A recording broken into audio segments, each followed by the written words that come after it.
So we're looking at page 37 in the Unit 2 packet.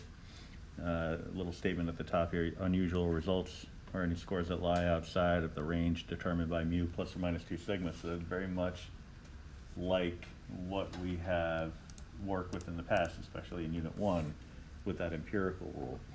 All right, so I have this example with some raw data. Gender Corp claims its gender selection technique will statistically significantly increase the likelihood that a baby will be a girl. A study was conducted to verify this claim. During this study, 14 expecting mothers followed the patent pending program purported by Gender Corp. Each of the 14 mothers had single successful full-term pregnancies yielding a total of 11 girls and 3 boys. The following distribution represents the probabilities associated with the number of girls yielding from 14 live births, with the assumption that for each pregnancy there's a 50% chance that the child is a girl. So we got to make that assumption in order for the math to play out. The graph is going to be an important piece because it's not going to be a uniform distribution. We want to make a determination of what kind of distribution it would be. So obviously the comparison between this type of data and what we see, or what we saw on the previous page, is is definitely stark, you know. So the expectation is that technology is going to be a big piece of this. All right. So in Blackboard, you can see again on the left-hand panel when you first sign in, you'll see a link for online calculators, which brings you to this page. Unit 2 calculators, you want probability distribution. You gotta click twice. It's aggravating, but it is what it is. All right.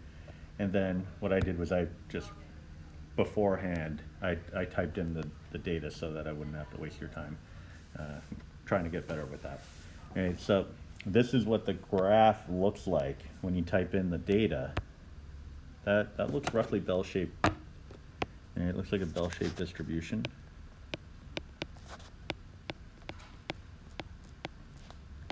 Possibly normal.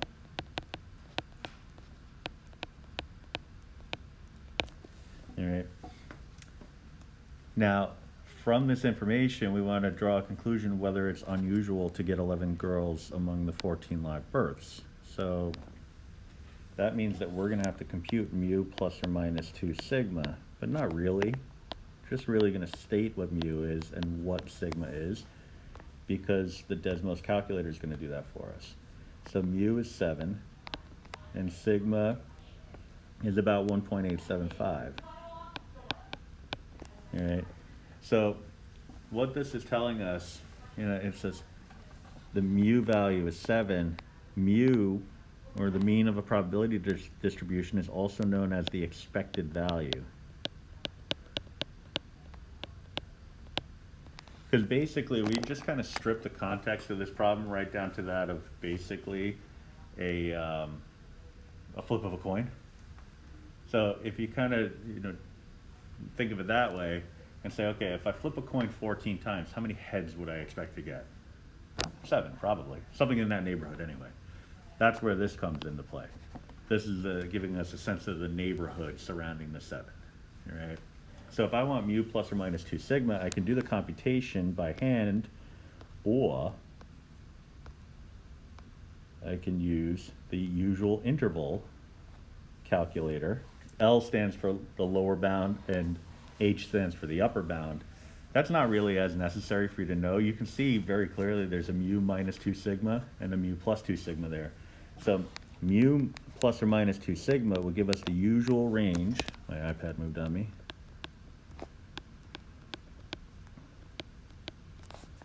Of about 3.25, I'll put a 0 there, go 3 significant, to about 10.75, 0.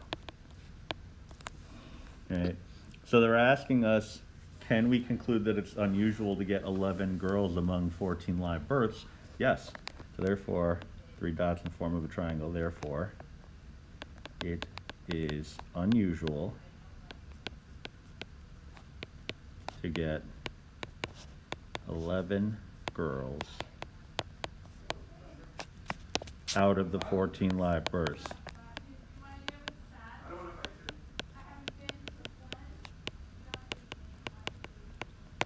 All right. So, yeah, because the usual range is everything from about 3 1/4 to 10 3/4. 11, yeah, it's almost within the range, but it's not. So we would have to say it's unusual. Right?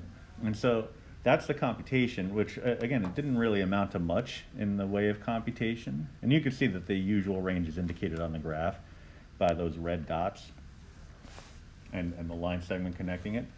So it's the interpretation that matters the most. What this is saying is, if we make the assumption that there's a 50-50 chance of getting a boy or girl, I know it's a tough assumption to make, but it's the assumption that we're going with for this problem. If we make that assumption, then we ought to have anywhere between 3.25 and 10.75 girls. And we would not say that that's considered to be unusual. Okay? So if this company is saying that they can statistically significantly increase the likelihood that a baby will be a girl, and this is what the data is under normal circumstances, right? For 14 live births, this is what nature says should happen. And they're telling us that out of 14 live births, 14 recent live births, 11 of them were girls. Then what they're saying is that they got an unusual outcome, right? Contextually, that means that they're supporting their claim. They're saying that they could influence the probabilities that surround whether a baby would be a boy or a girl.